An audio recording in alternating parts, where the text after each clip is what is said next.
Hello students, কেমন আছো? আজ আমি তোমাদের কাছে নিয়ে চলে এসেছি ক্লাস 11-এর নতুন সিলেবাস অনুযায়ী সেমিস্টার 1-এর ফার্স্ট কবিতা ঈশ্বরচন্দ্র বিদ্যাসাগর, যেটা লিখেছেন মাইকেল মধুসূদন দত্ত। এটি হচ্ছে একটি সনেট বা চতুর্দশপদী কবিতা। কেন এটাকে চতুর্দশপদী কবিতা বলা হয়? কারণ এটি হচ্ছে 14 লাইনের একটি কবিতা, যার প্রথম 8 লাইনকে আমরা বলবো অষ্টক এবং শেষ 6 লাইনকে আমরা বলবো শতক। যেহেতু এটি একটি 14 লাইনের কবিতা, তাই একে বলা হচ্ছে চতুর্দশপদী কবিতা বা সনেট। এই কবিতায় আমরা কি পড়ব? ঈশ্বরচন্দ্র বিদ্যাসাগরের প্রতি মাইকেল মধুসূদন দত্তের যে অসীম শ্রদ্ধা, তিনি যে মাইকেল মধুসূদন দত্তের প্রতি অসীম শ্রদ্ধা জ্ঞাপন করেছেন এবং তার চরিত্রের যে বৈশিষ্ট্যাবলী বা চারিত্রিক যে গুণগুলি তিনি আমাদের সামনে এখানে তুলে ধরেছেন, যেগুলি হয়তো আমাদের কাছে অজানা ছিল।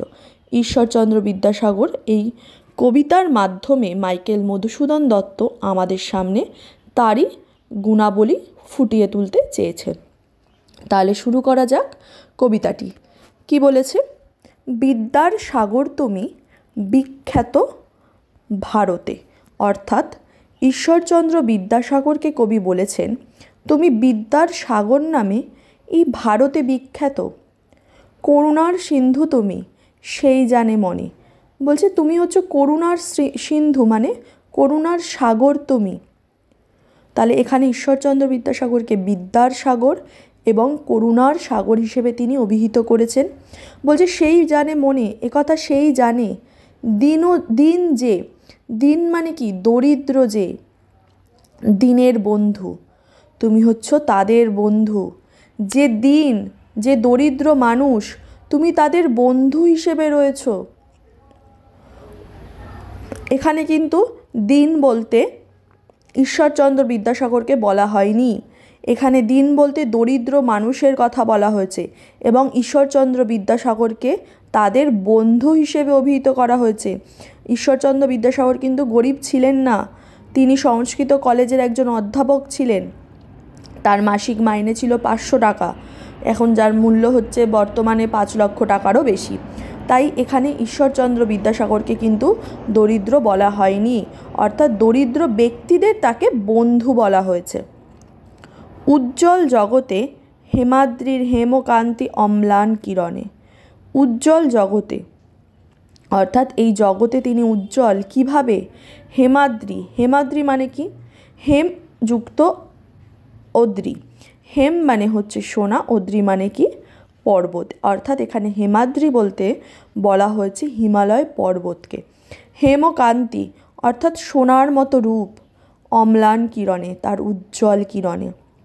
অর্থাৎ এই সূর্যের যে অম্লান কিরণে হিমালয় পর্বতের যে সোনার মতো রূপ ধারণ করে, সেটা হচ্ছে এই জগতে উজ্জ্বল হয়ে রয়েছে। তাহলে লাইনটা যদি আরেকটু ব্যাখ্যা বোঝাই তাহলে কি বলবো? এই যে পর্বতে যেমন সূর্যের আলো পড়ে, এই হিমালয় পর্বতে যখন সূর্যের আলো পড়ে তখন তার যে গলিত সোনার মতো একটা আভা বিকিরণ করে, সেই আভা যেন, সেই সৌন্দর্যটা সমগ্র মানব জাতিকে যেন মোহবিষ্ট করে তোলে। তাহলে হিমালয়ের যে গলিত সোনার মতো আভা সূর্যের কিরণের দ্বারা বিকিরিত হয়, সেই আভা সমগ্র মানব জাতির অপরূপ সৌন্দর্যের আভার হয়ে থাকে। কিন্তু ভাগ্য বলে পেয়ে সে মহাপর্বতে যে জন আশ্রয় লয় সুবর্ণ চরণে। কিন্তু ভাগ্য বলে পেয়ে সে মহাপর্বতে, মানে কিন্তু ভাগ্য গুণে যে ব্যক্তি সেই মহাপর্বতকে পায়, অর্থাৎ তার সুবর্ণ চরণে বা তার সোনার চরণে যখন যে ব্যক্তি আশ্রয় নেয়, সেই জানে কত গুণ ধরে কত মতে গিরিশ। বলছে সেই জানে, গিরিশ মানে কি? পর্বত, অর্থাৎ গিরিশের শ্রেষ্ঠ যে, বলছে সেই জানে সেই পর্বত বা সেই গিরিশ কত গুণের অধিকারী। হিমালয় পর্বতে সেই তখন যদি আমরা না থাকি, তাহলে তো যে এই হিমালয়ের যে অপরূপ সৌন্দর্য, সূর্যের আলো যখন এই হিমালয়ে পড়ছে তার যে আভা বিকিরিত হচ্ছে, সেটা তো আমরা দেখতে পারবো না, সেই সৌন্দর্যটা আমরা উপভোগ করতে পারবো না। তাই বলেছে তখন যেই ব্যক্তি সেই পর্বতের সান্নিধ্য লাভ করে বা আশ্রয় লাভ করে, সেই জানে সেই পর্বতের কি অসীম সৌন্দর্য, সেই পর্বত কত গুণের অধিকারী। এইভাবেই মাইকেল মধুসূদন দত্ত ঈশ্বরচন্দ্র বিদ্যাসাগরের মহিমাকে তুলে ধরতে চেয়েছেন। এই হিমালয় পর্বতের বিশালতা এবং উদারতার বা ব্যাপকতার সঙ্গে তিনি ঈশ্বরচন্দ্র বিদ্যাসাগরকে চরিত্রকে তুলে ধরতে চেয়েছেন।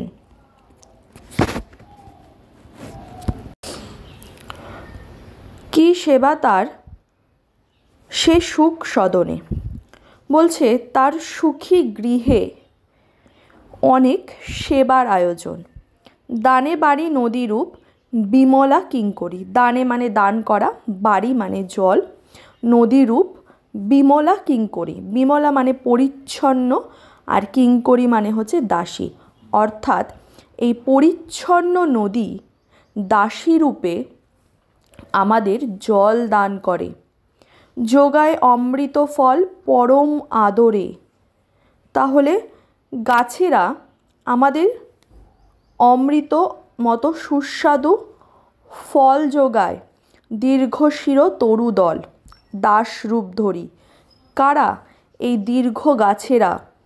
তরুদল মানে কি? বৃক্ষরাজি বা বৃক্ষেরা আমাদের সুস্বাদু ফল দান করছে। কিভাবে? দাসরূপ ধরি, অর্থাৎ দাসরূপ ধরে বা দাসরূপের মতো তারা আমাদের কাছে এই গাছেরা অমৃতের মতো সুস্বাদু ফল দান করে। পরিমলে ফুলকুল 10 দিশ ভরে, পরিমলে ফুলকুল 10 দিশ ভরে, অর্থাৎ এই যে ফুলের সুগন্ধে চারিদিক যেন ভরিয়ে তোলে। দিবসে শীতল শাসী ছায়া বনেশ্বরী, দিনের বেলা এই বন আমাদের শীতল ছায়া দান করে। নিশায় সুশান্ত নিদ্রা ক্লান্তি দূর করে।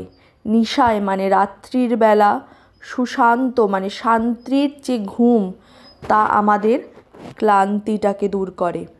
অর্থাৎ হিমালয়ে আশ্রয় নিলে আমরা হিমালয়ের কাছ থেকে যে জিনিসগুলো আমরা পাই, অর্থাৎ হিমালয় যেমন সব কিছু দিয়ে মানব আর প্রকৃতির সেবা করছে। কি কি দিয়ে? তার নদী জল প্রদান করে, তার বৃক্ষ সুস্বাদু ফল প্রদান করে, তার যে ফুলের গন্ধ সারা প্রকৃতিকে মোহাচ্ছন্ন করে তুলছে। ঠিক বিদ্যাসাগর, এখানে হিমালয়ের সঙ্গে বিদ্যাসাগরের তুলনা করা হয়েছে, অর্থাৎ কবি হিমালয়ের গুণগানের সঙ্গে বিদ্যাসাগরেরও গুণগান করেছেন। যেমন হিমালয় সব কিছু দিয়ে আমাদের সেবা করছে, ঠিক বিদ্যাসাগর মহাশয় তেমনভাবেই নিজের সবটুকু দিয়ে মানব সমাজের সেবা করেছেন। তিনি জ্ঞানের বিকাশ ঘটিয়েছেন, তিনি নারী শিক্ষার বিকাশ ঘটিয়েছেন, তিনি বাল্যবিবাহ বন্ধ করেছেন, সামাজিক কুসংস্কার প্রতিরোধে তিনি সারা জীবন আন্দোলন করে গেছেন, তিনি নিজের অর্থতে শিক্ষা প্রতিষ্ঠান পরিচালনা করেছেন। তাই মাইকেল মধুসূদন দত্ত ঈশ্বরচন্দ্র বিদ্যাসাগর মহাশয়ের সঙ্গে এই হিমালয় পর্বতের অপার যে মহিমা তার তুলনা করেছেন। এই কবিতাটি লেখা হয়েছে অমৃতাক্ষর ছন্দে, অর্থাৎ এই কবিতাটির বিশ্ব জগতের ঈশ্বরচন্দ্র মহাসাগর যে জ্ঞানের অসীম আধার সেই হিসেবে পরিচিত। তার যেই বিদ্যাসাগরের যে অন্যান্য যে পরিচিতিগুলো রয়েছে বা গুণগুলি রয়েছে, যা এই বিশ্ব জগতের কাছে অপরিচিত, তাই মাইকেল মধুসূদন দত্ত তার সনেটের মাধ্যমে ঈশ্বরচন্দ্র বিদ্যাসাগরের যে বহুমুখী যে কৃতিত্ব সেগুলি আমাদের সামনে তুলে ধরেছেন। তিনি যেমন সারা জীবন ধরে আর্তের সেবা করেছেন, অসহায়কে সাহায্য করেছেন, দরিদ্রের মুখে অন্ন জুগিয়েছেন, এমনকি যখন মাইকেল মধুসূদন দত্ত নিজেও চরম দারিদ্রতা এবং অসহায়তার মধ্যে দিয়ে যাচ্ছিলেন, তখন কিন্তু তিনিও ঈশ্বরচন্দ্র বিদ্যাসাগরের কৃপা এবং সান্নিধ্য লাভ করেছিলেন। তাই তিনি ঈশ্বরচন্দ্র বিদ্যাসাগরের যে বহুমুখী গুণাবলী সেটাই ফুটিয়ে তুলেছেন ঈশ্বরচন্দ্র বিদ্যাসাগর নামক সনেট বা চতুর্দশপদী কবিতার মাধ্যমে তিনি তাকে শ্রদ্ধা জ্ঞাপন করেছেন। এখানে মূল কবিতার বিষয়বস্তু হলো, এখানে তিনি ঈশ্বরচন্দ্র বিদ্যাসাগরকে হিমালয় পর্বতের সঙ্গে তুলনা করেছেন।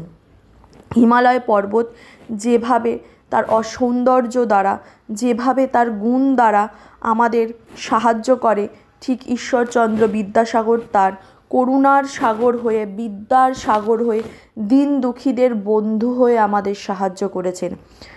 এই হচ্ছে কবিতার মূল বিষয়বস্তু। কবিতাটি ভালো লাগলে অবশ্যই লাইক, কমেন্ট এবং শেয়ার করতে ভুলো না, এবং চ্যানেলটি অবশ্যই সাবস্ক্রাইব করে রেখো পরবর্তী একাদশ শ্রেণীর সমস্ত গল্প এবং কবিতা পাওয়ার জন্য।